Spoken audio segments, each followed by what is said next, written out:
नमस्कार. श्री स्वामी समर्थ. स्वामी भक्तांनो, आज मी तुम्हाला एका अशा स्वामी भक्ताची सत्य घटना सांगणार आहे. जळगाव येथील प्रतापनगरमध्ये स्वामी महाराजाचे केंद्र आहे. मी एके दिवशी स्वामी केंद्रात गेलो आणि स्वामीचे दर्शन घेतले आणि घरी निघताना मनात विचार आला की आपण स्वामीची मूर्ती घरी घेऊन जाऊया.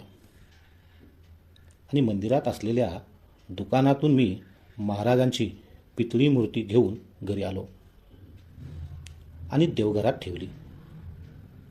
परंतु स्वामी सेवा कशी करावी हेच मला माहिती नव्हते. रोज फक्त देवाची आंघोळ, टीका आणि अगरबत्ती लावत असे.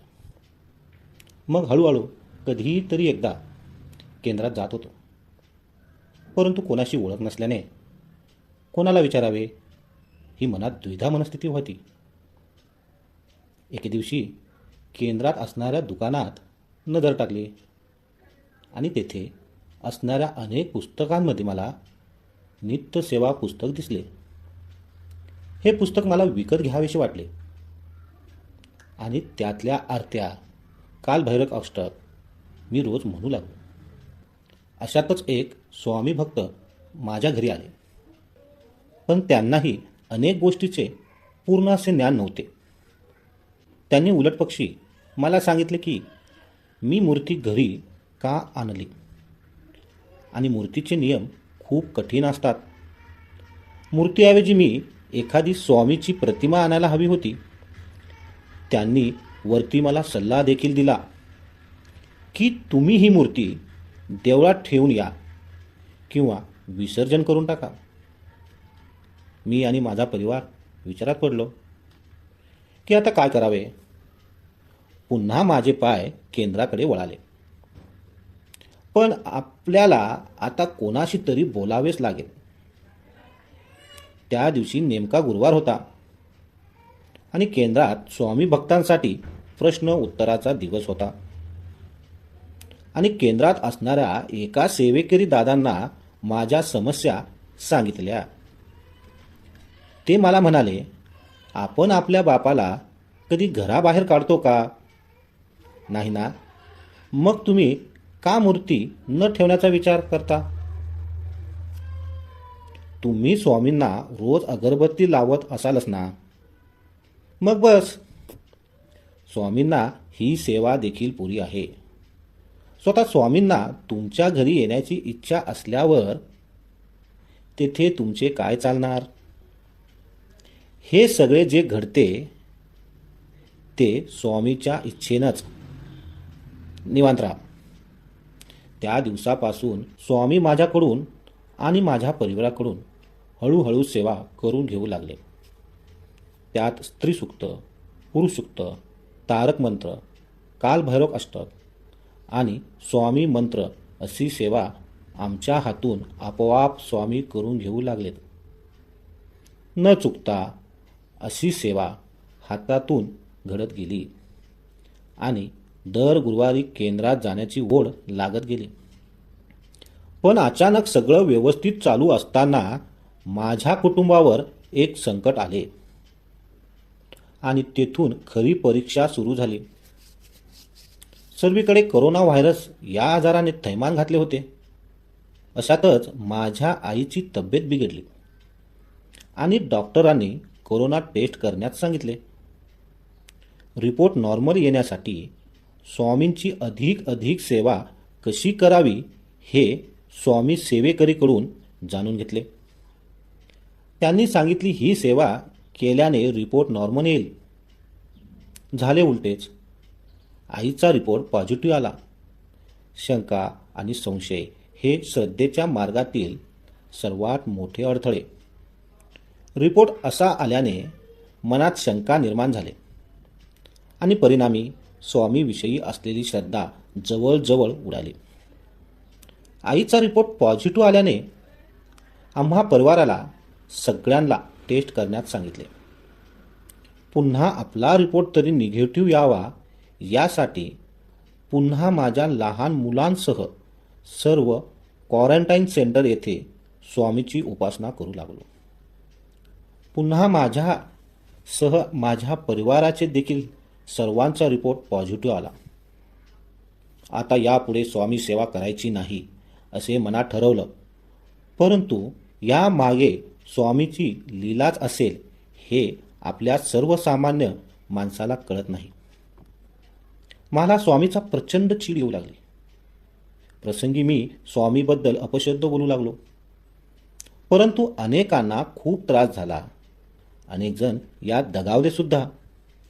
पण आम्हाला कुठलाच त्रास झाला नाही आणि सुखरूप 7 दिवसांनी आम्हाला घरी सोडण्यात आले. स्वामी नेहमी आपल्या भक्ताला सुखरूप घरी आणतात. पण स्वामीविषयी मनात श्रद्धा असावी लागते हे नंतर लक्षात आले आणि पुन्हा स्वामी सेवा सुरू झाली. हळूहळू सेवा आपोआप स्वामी माझ्या हातून करून लागले आणि रोज स्वामीचरित्र क्रमक 3 अध्याय आणि 11 माळी श्री स्वामी समर्थ जप करू लागलो आणि मला स्वामीचा खूप अनुभव येऊ लागला. आता मी तुम्हाला माझा एक भयानक अनुभव सांगणार आहे. येत्या 20 जानेवारीला म्हणजेच बुधवारी माझ्या 11 वर्षाच्या मुलीच्या हातून डोक्याला लावण्याची पिन गिळली गेली.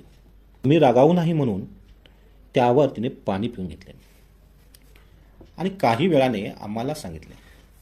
तर थोडा आम्हाला धक्का बसला, परंतु तिला कोणताही प्रकारचा त्रास झाला नाही. आम्ही स्वामीवर सर्व भार सोडून दिला. तसेच मुलीची पण स्वामीवर अफाट श्रद्धा असल्याने मुलीने पुन्हा स्वामींना आम्हाला न सांगता निवेदन ठेवले आणि गुरुवारी मला संध्याकाळी कामावरून येताना महाराजांसाठी हार आणि पेढे आणण्यासाठी सांगितले आणि म्हणाली, मी स्वामींना सांगितलेले आहे, मला कुठलाही त्रास होऊ देऊ नका.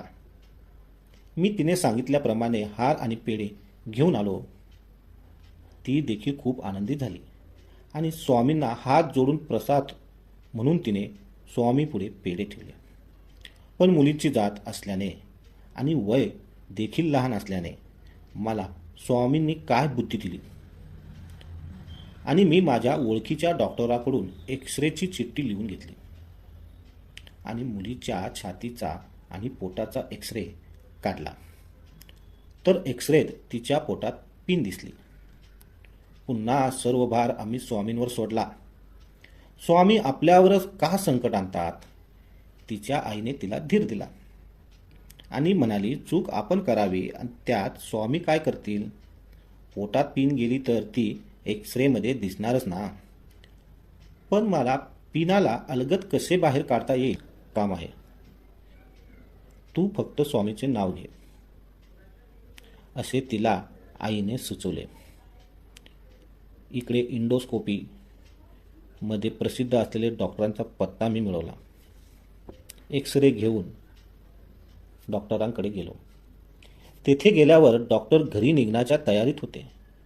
काय काम आहे असे तेथील कंपाऊंडरने विचारले. मी त्यांना माझ्या मुलीची हकीकत सांगितली. तर त्याने मला पेशंट कुठे आहेत असे विचारले. मी सांगितले, ती घरी आहे आणि तिला मला आणावे लागेल. इतक्यात तो स्वामी रूपात माझ्या मदतीला आला आणि म्हणाला, तुम्ही मुलीला आणाल तोपर्यंत डॉक्टर निघून जातील. मला रिपोर्ट द्या, मी डॉक्टरांना दाखवतो आणि तुम्हाला बोलवतो.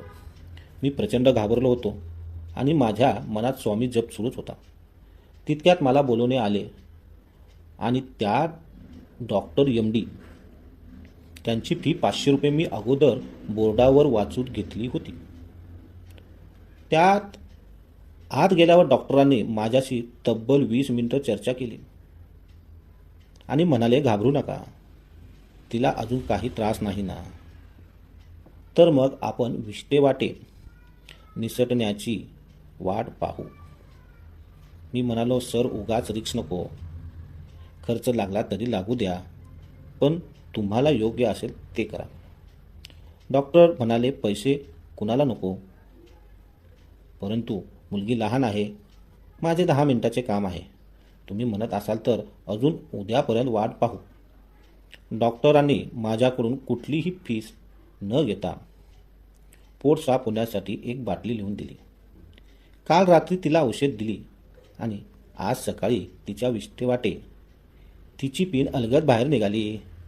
दवाखान्यातील कंपाऊंडर डॉक्टर हे प्रत्यक्षात स्वामीच्या रूपातच तिथे होते. बघा ना तुम्ही, पेशंट सोबत नाही तरी देखील कंपाऊंडर मदतीला धावून आला. डॉक्टर सल्ला घेण्याची सुद्धा फी सोडत नाही आणि ते माझ्यासोबत 20 मिनिटं चर्चा करून मोफत औषधी लिहून दिले. हे सर्व करता करविता आपले स्वामी माऊलीच आहेत. अशक्यही शक्य करतील स्वामी. धन्यवाद.